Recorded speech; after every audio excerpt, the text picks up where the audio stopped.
ہر طرح کے گناہ سے پاک ہے۔ قلب سلیم، رب فرماتا ہے قیامت والے دن وہ کامیاب ہے جس کا دل صاف ستھرا ہوا، صاف ستھرا دل لے کے میری بارگاہ میں آیا۔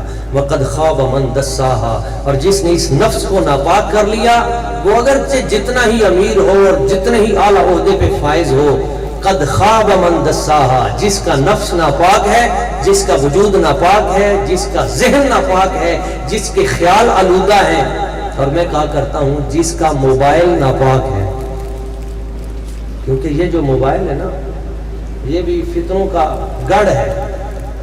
کسی شخص کو دیکھنا ہو نا کہ کتنا اللہ کا ولی ہے تو اس کا موبائل چیک کر لیں، اسی سے پتہ چل جاتا ہے کون کتنے پانی میں ہے۔